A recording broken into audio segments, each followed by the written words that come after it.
Chers amis, Shalom Uvracha en ce jeudi 10 du mois d'août et déjà le Kav Gimel du mois de Av. Shiur acheté aujourd'hui par Gisèle Torjman Ayekara, Bracha Revacha Batsacha, une grande refouach lema pour vous, pour la réussite du projet du Rav Tuitou et bonne santé, et aussi pour la réussite spirituelle et matérielle de ses fils, Benjamin et Hubert Moshe Banim ou Bene Sultana. Yiratzon Shakadosh Baruch Hu Yivarech Otam. כל שרפנו ישכילו ויצליחו לחיים טובים ושלום בהצלחה רבה בזכות השיעור הזה, amen ואמן. Et que Dieu protège, Bezrat Hashem, notre peuple, tous nos chachamim, tous nos soldats, bracha rebacha batzlacha. On pensera aussi une grande refouach lema pour Abraham ben Fibi, Chaya Sophie, bat Sheva, bat Chava, Mazal Tov Evin, bat Alice, Mishpachat ben Shabbat, Yaakov ben Shalom, du grand parnassa aussi pour lui, Jean-Luc Shlomo ben Zeira, Meir ben Roussoufan et sa femme Sarah. Ufren Joel bat Sarah, Nossi Rachel bat Sylvette Gezala, Moratimi Yana ben Esther Chaya, Rucham Esther bat Rivka, Moratimi, on l'a déjà dit, Sarah Talia bat Frat Myriam, Ufren Kol Echad Ve'achat Mikem. Le sujet que nous allons choisir pour ce shiur, Bezrat Hashem, acheté par donc notre amie Gisèle Torjman, parlera de déplacer sa vie. Alors, on a deux cours là qui vont se suivre une fois de plus. Il y a plusieurs cours aujourd'hui. Comme vous le savez, les gens achètent grâce à Dieu pour nous soutenir, ce qui nous aide, certes, et en même temps, il faudra être patient. Donc, on va faire des shiurim un peu plus courts, mais très conséquents. La Gemara dans Masechet Shabbat, Bedav Kuf Nun Vav, nous dit qu'effectivement, quand ça ne va pas dans un endroit, eh bien, c'est parce que, en réalité, ce n'est pas le lieu pour que ça marche. Meshane Makom, Meshane Mazal. Quand on change de lieu, eh bien, on change aussi le mazal. C'est-à-dire que notre vie, notre chance, n'est pas simplement dépendante de nous, elle peut être dépendante du lieu dans lequel je me trouve. Des fois, en allant un tout petit peu plus à droite ou un tout petit peu plus à gauche, eh bien, je vais changer automatiquement ma destinée. Car, comme vous le savez, il y a l'homme qui fait l'endroit et il y a aussi dans le judaïsme l'endroit qui fait l'homme. On a pu le constater, comme le dit le Zohar HaKadosh, avec Yaakov Avinu qui arrive à Haran. Le Zohar nous dit pourquoi est-ce que Hachem fait descendre d'Israël de la ville de Be'er-Shava, Vayelech Harana pour aller à Haran, car il avait un tikkun à faire dans ce lieu-là. Car Haran était un lieu, eh bien, adapté à la colère. Ça veut dire que tout celui qui allait là-bas devenait lui-même mauvais. Pour plusieurs raisons. Est-ce que c'est la terre qui fait ou qui change les choses? Dans certains cas, oui. Est-ce que l'influence des gens qui y vivent interviennent? Réponse, oui, aussi. Les gens qui vivent là-bas peuvent polluer l'ambiance et l'atmosphère du pays dans lequel on se trouve. D'où le cas de Lot qui descend à Sodome et Gomorrhe. Il était voleur de ses midotes d'origine, car il laissait paître ses moutons et ses vaches sur le territoire des Cananéens, qui ne nous appartenaient toujours pas à l'époque. Et dès qu'il arrive à Sodome et Gomorrhe, il se comporte comme eux, malgré l'éducation extraordinaire qu'il a eue d'Avraham Avinu, son oncle et son beau-frère, puisqu'il était le frère aussi de Sarah et Menou, selon nos chachamim. Alors il est évident que des fois, tu ouvres une boutique et ça ne marche pas ici. Alors il faut ouvrir ailleurs. Ou alors que cet endroit a été maudit, ou que ce lieu a été l'objet ou le spectacle, malheureusement, de scènes terribles, de malédictions, de meurtres, ou de, chas v'shalom, débauche. Quand tu vas aller là-bas, eh bien, sache que si tu vas t'y installer, par exemple, une maison où auraient vécu des femmes qui se seraient vendues pour de l'argent, sache qu'elles ont créé, malheureusement, une porte entre les mondes parallèles, et là-bas se sont installés des démons. Comme on fait dans ce cas-là, c'est pas compliqué. On fait une Chanukah de Baït avec 10 hommes qui vont chasser tous ces mauvais esprits en ouvrant les fenêtres. C'est important de le faire aussi, selon la Kabbale. Mais quoi qu'il advienne, on peut purifier les lieux dans lesquels nous sommes, ou alors, tout simplement, changer d'endroit. Pour le meilleur comme pour le pire, changer d'endroit peut exister pour chacun de nous. Par exemple, dans la Kabbale, quand on habite dans un immeuble, dans un 3 pièces au 4e étage, et que l'appartement d'en bas se libère et c'est un 4 pièces, eh bien, selon la Kabbale, il n'est pas bon d'acheter dans le même immeuble si ce que j'achète est en dessous de l'appartement dans lequel je vis. Parce que le mazal dans lequel tu te trouves, à l'étage où tu te trouves, joue un rôle. Le fait de descendre descendra ton mazal. Ainsi, il m'avait enseigné, je fais ce geste-là parce qu'en face, il y a la photo de mon Rav, Rabbi Moshe Ederi. Rabbi Moshe Ederi, quand tu achètes dans un endroit, un immeuble, un appartement, tu peux changer si c'est dans le même immeuble, si c'est au-dessus, mais pas au-dessous. Par contre, si tu achètes dans l'immeuble d'à côté, au premier étage, il n'y a aucun problème. C'est dans le même immeuble que cela peut jouer, selon ses enseignements à lui, selon la Kabbale. et pas que lui. Ainsi donc, déplacer sa vie, c'est déplacer son mazal. Seulement, il existe une autre facette qui est très compliquée et très connue en psychologie. Ça peut être changer de lieu. Mais ça veut dire quoi, changer de lieu? Prenons le cas d'un couple qui était au bord du divorce. Ils vivent à Sarcelles, à Paris, à Marseille, à Lyon, à Bordeaux, peu importe. En France, aux États-Unis, Chine, où tu veux. Et entre eux, ça ne le fait pas. Parce que les frontières n'ont pas été préservées. Donc, plus de respect, vulgarité, malédiction, voire coups et blessures, menaces, bras de fer sur tous les sujets. Eh ben, on va aller en Israël, ça va s'arranger. Ou on va aller dans une autre ville, on va tout recommencer à zéro. Non, non, non. Ce n'est pas en déplaçant le problème qui va se régler. C'est de retirer le problème et de le déraciner que tu vas régler le problème et pouvoir même rester là où tu es. Même si ce qu'il y a de mieux à faire, c'est de faire ça ailleurs. En tout cas, beaucoup de gens pensent que le mazal de changer d'endroit va influencer sur ce que je suis. Mais pas du tout. Quelqu'un qui a fait sur lui, avec tout le respect que je vous dois, est-ce qu'il se sentira plus bon s'il va juste à 10 mètres à côté? Il a déplacé sa puanteur avec lui. Ce qui fait que, arrête de tout le temps chercher de déplacer les problèmes. Prenons le cas d'un enfant. Un enfant qui, dans sa vie d'adolescent, malheureusement, va tomber de son niveau social. Mauvaise fréquentation, et puis à l'Yeshiva, il n'est pas estimé à sa juste valeur, toujours des critiques, à quelle heure tu rentres, tu fais pas ça, t'as un rachat, là t'as un ceci, puis quand il va dehors, c'est une star. Et puis il rigole, et puis il boit, et puis même il fume des joints, chas v'shalom. Voilà, il se lâche. Et on va dire, bah, tu sais quoi, là où il est, c'est pas bon. Donc, on va déplacer le problème. On va l'envoyer ailleurs. On va l'éloigner des gens néfastes. Ça peut être une solution à une condition. Que ce n'est pas dans son sang. Parce que ce que tu risques de faire, c'est que si lui-même maintenant vit cette déchéance morale dans laquelle il est en train de plonger dans ses expériences où la vie est une école, lui peut devenir maintenant, là où tu vas l'envoyer, un élément de perturbation pour les autres. Parce qu'il n'est plus convaincu que le chemin dans lequel il est bon. Il est ce qu'il veut lui aujourd'hui. Ses hormones sont au rendez-vous, il est en pleine puberté, il a envie de manger, je dirais même de façon vulgaire, bouffer le monde. J'ai envie de dévorer le monde. Donc en l'envoyant, par exemple, dans une autre yeshiva, loin, eh bien, est-ce que je vais résoudre le problème? Non, pas du tout. Tu risquerais même de faire en sorte que lui devienne le mauvais élément d'influence chez les autres, qui eux étaient bien avant qu'ils ne viennent. Donc il va falloir soigner le problème de l'intérieur. C'est ce qu'on appelle en psychologie ceux qui déplacent les problèmes et ceux qui déracinent les problèmes. Déraciner le problème, c'est résoudre le problème, parce que j'en ai la racine du problème. Mais déplacer le problème n'a qu'un seul avantage. Quelques jours de répit. Mais le problème est toujours là. Et ainsi donc, je n'ai rien résolu du tout. D'où l'importance pour chacun de nous, qui, au lieu de fuir les problèmes ou de chercher à les déplacer, ferions mieux de les régler, de les affronter.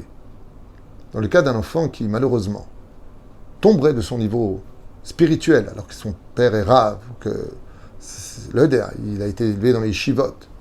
C'est vrai que cet enfant est égoïste dans son choix, car il a volé l'éducation de ses parents et qui se repose la question, mais qu'est-ce qu'on a raté dans notre vie? Rien, rien. Le problème, c'est que dans notre génération, quoi que tu fasses aujourd'hui, à chaque petit pas, à chaque petit regard, à chaque petite fréquentation, un seul petit croche-pied peut faire tomber un colosse de 2 mètres de haut. On est dans une génération aujourd'hui où il est très difficile, d'ailleurs j'ai fait un cours hier qui s'appelle Les héros, la Teshuvah des héros de 2023. Regardez ce cours. Magnifique shiur pour moi en tout cas, qui parle de la situation réelle dans laquelle on vit, non pas dans l'utopie de se cacher derrière des livres. Le monde est dur aujourd'hui. T'as pas d'oseille, tu vaux rien. T'as pas de métier, tu es un parasite de la société. T'es religieux, tu sers à rien. On est dans un monde où on se demande à quoi ça sert d'être Shomer Shabbat avec ce soleil qui ne veut pas se coucher le samedi, alors que la journée est tellement longue. Combien on peut étudier, combien on peut faire ceci et cela, c'est pas évident d'être religieux. Quand on voit pratiquement plus de miracles dévoilés comme Moshe Rabbeinu, il n'y a même plus de guide. Et puis, à part quand tu es religieux, tu peux pas aller à la plage mélangée, il faut pas aller au cinéma, il faut pas aller ceci, t'as pas le droit de regarder ça, t'as pas le droit de regarder ci.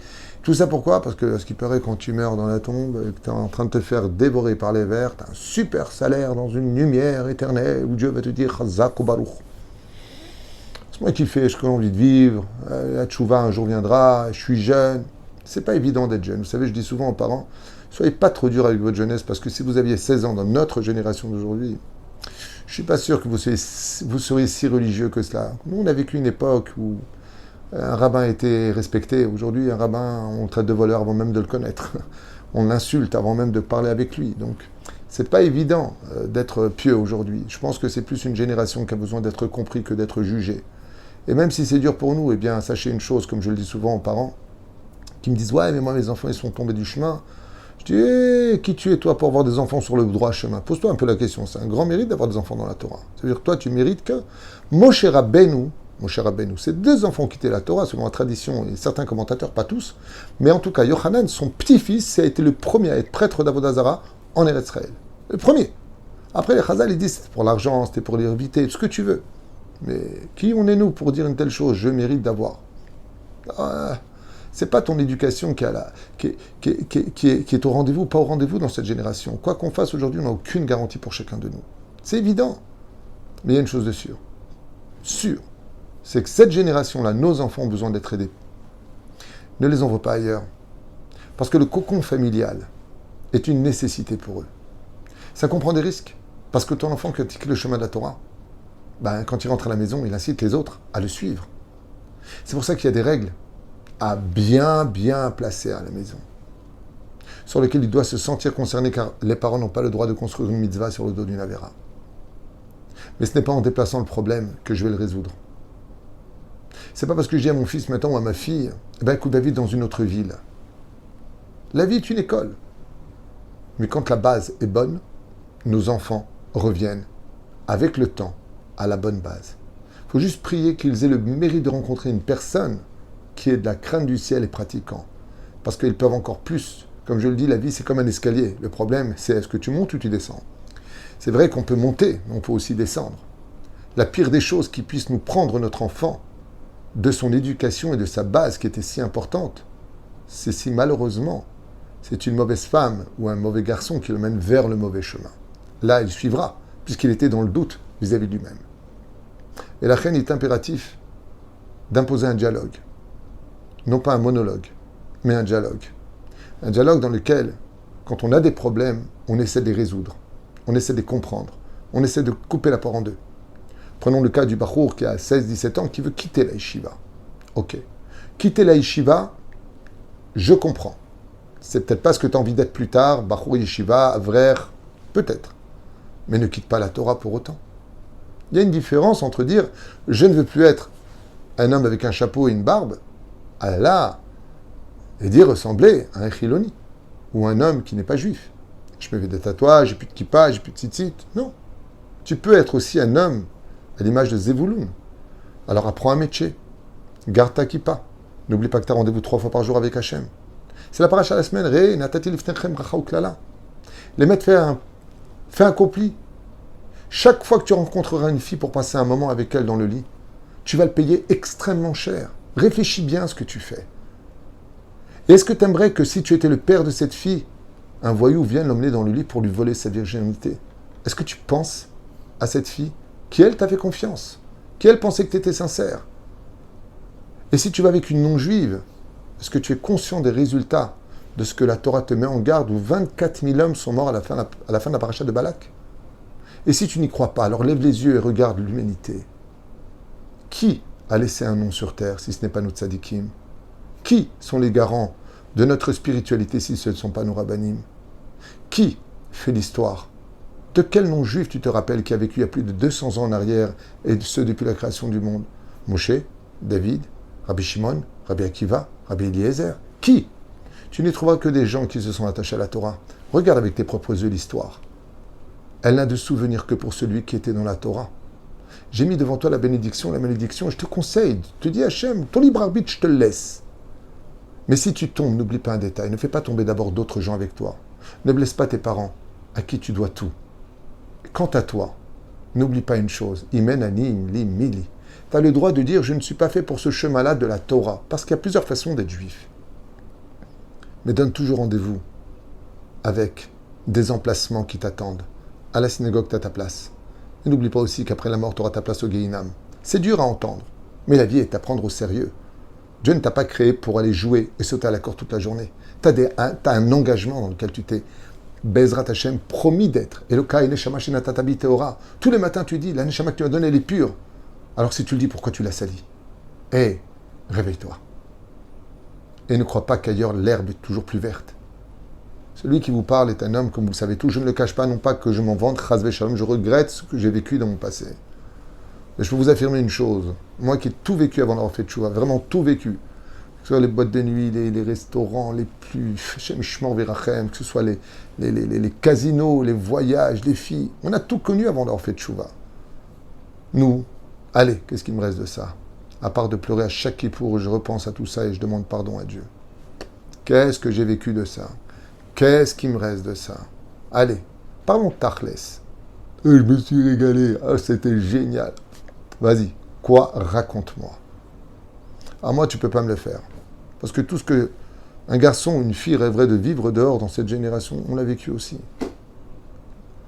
Les choses ne sont pas nouvelles. Elles ont été transformées, modernisées, beaucoup plus rapides, beaucoup plus efficaces peut-être, mais ça reste le même résultat à la fin. Mais il y a un résultat, lui, que par contre, a rendez-vous avec le modernisme, comme avec la préhistoire, c'est la mort. Elle viendra un jour taper à la porte de ton cœur et te dire « Hey, cesse de battre, parce que je suis venu te prendre. » Donc ne déplace pas les problèmes de ta vie, règle-les. Règle-les. Parce que jamais, au grand jamais, Akadosh Baruch Hu te mettra face à quelque chose que tu ne pourras pas surmonter. Règle tes problèmes. Retrouve le sourire. Sois le soleil de ton obscurité, si tu n'as pas encore trouvé la lumière qui pourrait éclairer ton propre chemin venu de l'extérieur. Mais ne déplace pas les problèmes. Règle là où tu es, et une fois devenu meilleur, alors tu pourras aller avec mieux ailleurs. Mais de dire, et en pensant que le problème est géographique, et qu'en fin de compte, si j'ai la maladie ici, je vais aller là-bas, je l'aurai pas, c'est pas comme ça que ça marche. Quand on sent mauvais, partout où tu vas, tu déplaces ton odeur. Mais par contre, tu vas prendre une douche, tu sentiras bon partout où tu iras. C'est comme ça qu'on règle les problèmes psychologiques. C'est comme ça qu'on règle les problèmes de la vie. Quand on est face à une situation d'un enfant qui tombe de son niveau spirituel, eh bien, il faut lui dire, ok, reprenons les choses dans la proportion. Yeshiva, ça ne te parle plus? D'accord. Tu veux apprendre un métier? Mais n'oublie pas, même si ce sera encore plus dur, que ta décision va engendrer aussi qui vont être tes enfants. Un orthodoxe ne peut épouser qu'une orthodoxe, et c'est évident que pour eux, les enfants iront au Talmud Torah. Mais si tu te retrouves à ne plus être orthodoxe en jeans, basket, ce qui n'est pas plus mal, il n'y a pas de problème. C'est pas un crime d'être en basket et en jeans. Bah, tu épouseras une fille qui aura la moitié des cheveux aussi dehors, parce que ça va aussi ensemble. Quelque part, qu'on le veuille ou pas, même si ça se discute, je suis d'accord avec vous, il y a des gens qui ont des jeans et des baskets qui sont très pieux et leurs femmes qui sont complets. Je ne suis pas en train de parler de ça, je parle de façon générale. Tout le monde sera d'accord de dire qu'on voit un mec comme moi danser avec des filles à un mariage, ben c'est un Chilul Hashem. Et si j'étais en jeans, vous ne me connaissez pas avec une petite kippa, c'est pas Chilul Hashem. Tout le monde le sait, le comprendra. Bon, pas, sans vexer personne, mais juste pour expliquer un peu profondément les choses, de façon générale et non pas de façon détaillée. Tu veux plus être orthodoxe, tu ne veux plus être ceci ou cela, ne base pas tout. Garde le principal pour toi. Garde la base de ton éducation. Parce que dans chacune de tes décisions, c'est ton enfant et ta descendance qui en subiront les conséquences. Parce que les rails de l'avenir de ta vie continueront à faire rouler les trains de ceux qui viendront de toi et qui te diront plus tard, papa, dans ton égocentrisme, dans ton côté aveugle, tu as tout basé. Mais tu nous as aussi basé alors qu'on n'existait même pas dans ta vie. Qui est le sage? Celui qui voit les conséquences de ses actes. Alors soigne tes problèmes partout où tu es. Arrête de croire que ça vient toujours de l'extérieur ou que le problème, il venait du centre géographique. C'est vrai que de changer d'endroit influence sur le mazal, à la condition où toi-même, tu t'es amélioré pour ouvrir les portes de ton mazal, pour un avenir où la spiritualité et la matérialité peuvent vivre en harmonie toute ta vie durant devant toi. Il n'y a pas qu'une seule façon d'être juif. On peut être un très bon juif, même si on n'est pas orthodoxe, même si on est différents les uns et des autres, à la condition de continuer à travailler pour le même patron qui s'appelle Akadosh Baruch Hu. Yeshuot v'nechamot, u'mechila u'sra v'kappara. Si j'ai malheureusement blessé ou vexé quelqu'un dans mon langage, mais ce que je partage avec vous n'est rien d'autre que la conséquence de mon étude, et la Torah n'a pas à descendre pour plaire à quiconque. Kol tuv v'litrat.